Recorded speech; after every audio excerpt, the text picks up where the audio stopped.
a raging war with the Hamas. US President Joe Biden was in Israel for a key meet with Israeli Prime Minister amid the Israel-Hamas war.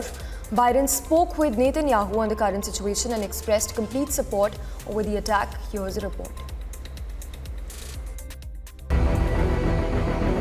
US President Joe Biden visited Israel for a diplomatic scramble to prevent the war with Hamas from spiraling into an even larger conflict. Biden sat down for a meeting with Israeli Prime Minister Benjamin Netanyahu soon after he arrived. The visit comes after hundreds of people were reported killed in an explosion at a Gaza Strip hospital on Tuesday. As Israel prepares for a potential ground invasion of Gaza in response to Hamas attacks on October 7, Netanyahu in his statement told Biden that Israel is ready. Mr. President, you rightly said that Hamas is worse than ISIS.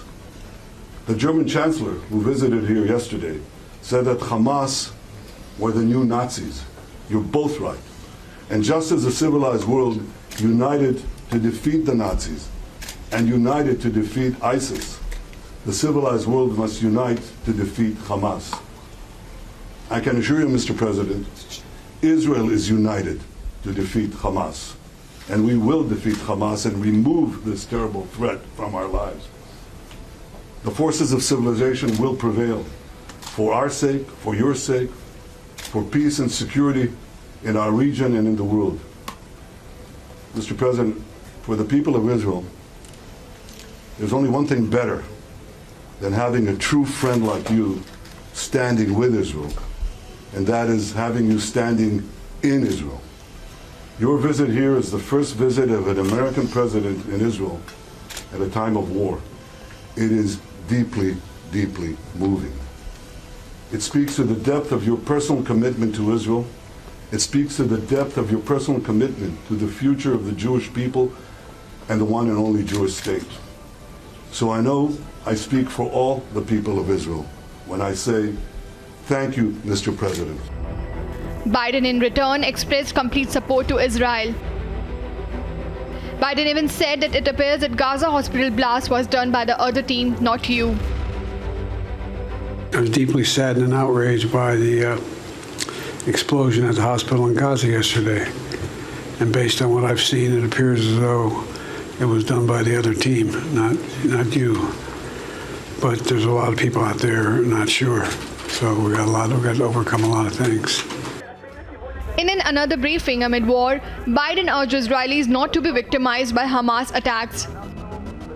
The world watched then, it knew, and the world did nothing.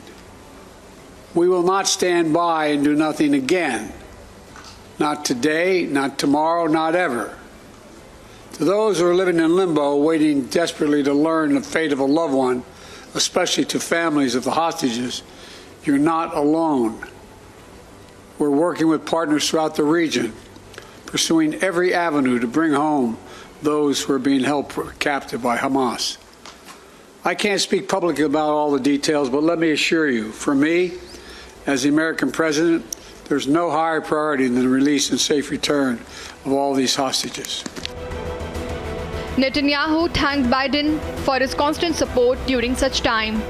Biden even took time to meet war victims and first responders during his one-day visit.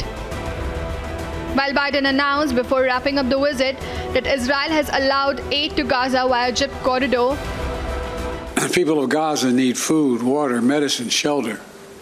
Today I asked the Israeli cabinet, who I met with for some time this morning, to agree to the delivery of life-saving humanitarian assistance to civilians in Gaza, based on the understanding that there will be inspections and that the aid should go to civilians, not to Hamas.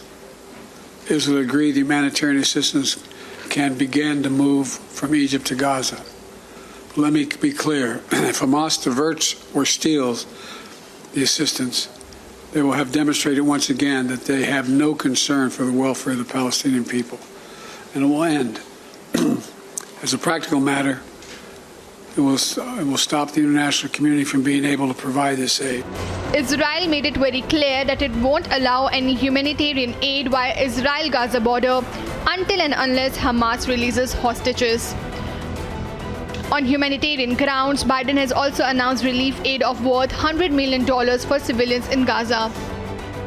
Biden was originally scheduled to visit Jordan as well, but his meetings with Arab leaders were called off as he was leaving Washington. An explosion that killed hundreds in a Gaza Strip hospital has fueled the outrage to the Middle East, making it more challenging to hold the conflict from spreading further in the region. Agency Report, Republic TV.